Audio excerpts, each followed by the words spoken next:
Halo sobat, selamat datang di Sukses Channel. 7 pusaka melegenda di Tanah Jawa. Kehidupan masyarakat zaman dahulu khusus di Tanah Jawa tak bisa dilepaskan dengan keberadaan pusaka. Selain sebagai alat untuk senjata pertahanan diri, keberadaan pusaka akan juga dipercaya mampu meningkatkan pamor pemiliknya. Pusaka keramat milik pendekar-pendekar Tanah Jawa kala itu tak asal dibuat begitu saja. Serangkaian ritual dan sesaji kudu dilakoni para pandai besi, pembuat senjata, untuk menghasilkan pusaka berkualitas jawara. Bahkan beberapa pusaka diantaranya juga tercipta dari proses di luar nalar, yang tak bisa dijangkau nalar manusia. Pusaka-pusaka tersebut konon dipercaya memiliki kekuatan magis di dalamnya sehingga saat dipergunakan akan mampu mengalahkan lawan dalam sekejap. Sejumlah pusaka yang melegenda itu beberapa diantaranya masih terawat dengan baik. Namun tak sedikit pula yang sudah menurun dirawat oleh para pewarisnya.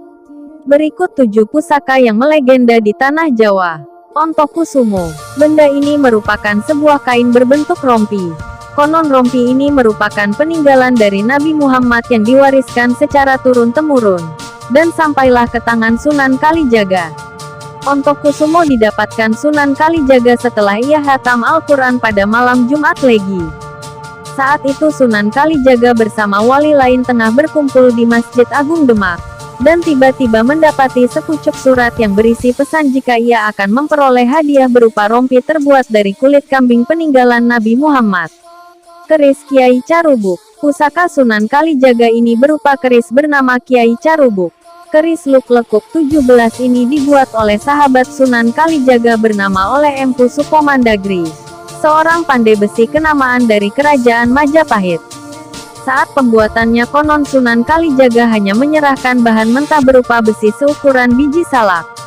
Dengan keterampilan dan kekuatan kanuragan yang dimiliki Empu Sukomandagri, akhirnya keris tersebut dapat rampung digarap. Kiai Carubuk ini ditempa dengan bara dari sumber api abadi Merapen di Godong, Kabupaten Grobogan, Jawa Tengah.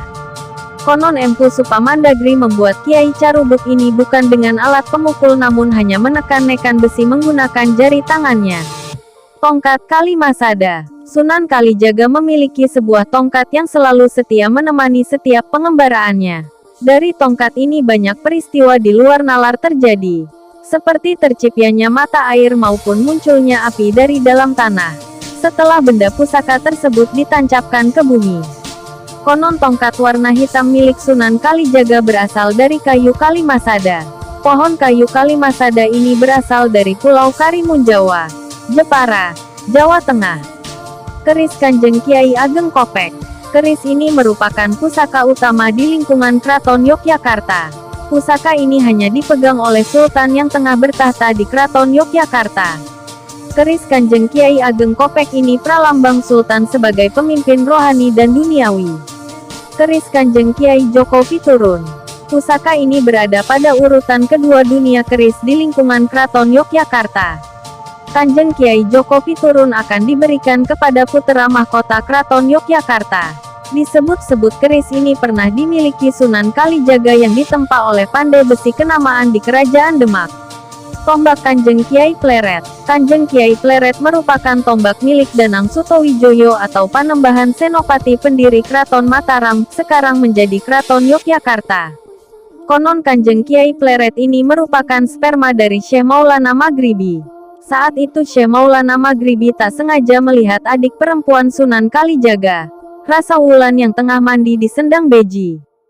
Sperma Syekh Maulana Maghribi kemudian menetes ke air sendang, hingga akhirnya Rasa Wulan menjadi hamil. Tetesan yang lainnya tiba-tiba mengeras dan kemudian berubah wujud menjadi sebuah mata tombak yang kemudian dinamai Kanjeng Kiai Pleret. Tombak Kanjeng Kiai Baru Klinting. Pusaka ini juga berupa tombak bernama Kanjeng Kiai Baru Klinting. Tombak sakti ini pernah dipergunakan seorang abdi dalam keraton bernama Kinaya Darmaun, menumpas pemberontakan yang dipimpin Adipati Pati Prabola. Tombak ini merupakan titisan dari naga Baru Klinting. Ki Ageng Mangir Wanabaya yang merupakan ayah Baru Klinting, menghukum anaknya yang berwujud ular naga tersebut untuk melingkari Gunung Merapi.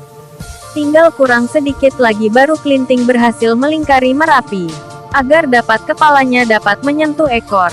Baru Klinting lalu menjulurkan lidahnya.